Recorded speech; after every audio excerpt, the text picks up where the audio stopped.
President Park Geun-hye has announced a small-scale reshuffle today, naming new chiefs of 3 ministries. The president hopes the fresh faces will help her implement her policy initiatives in the remaining 18 months of her term. Our Song Ji-sun takes a closer look at the new ministers. President Park is gearing up for another push to implement her policy initiatives. A day after her Liberation Day speech, the president announced a partial cabinet reshuffle aimed at advancing her creative economy and culture's prosperity drives.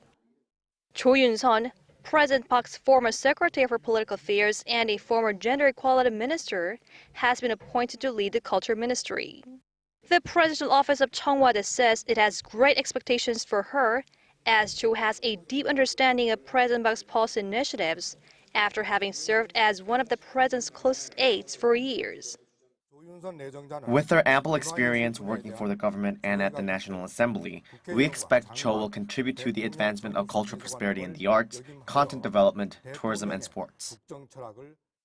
Kim Jae-soo, the current chief of the state-run Korea Agro-Fisheries and Food Trade Corporation, has been appointed the new agriculture minister. Cho Kyung-gyu, deputy director of the Office for Government Policy Coordination, will now lead the Environment Ministry.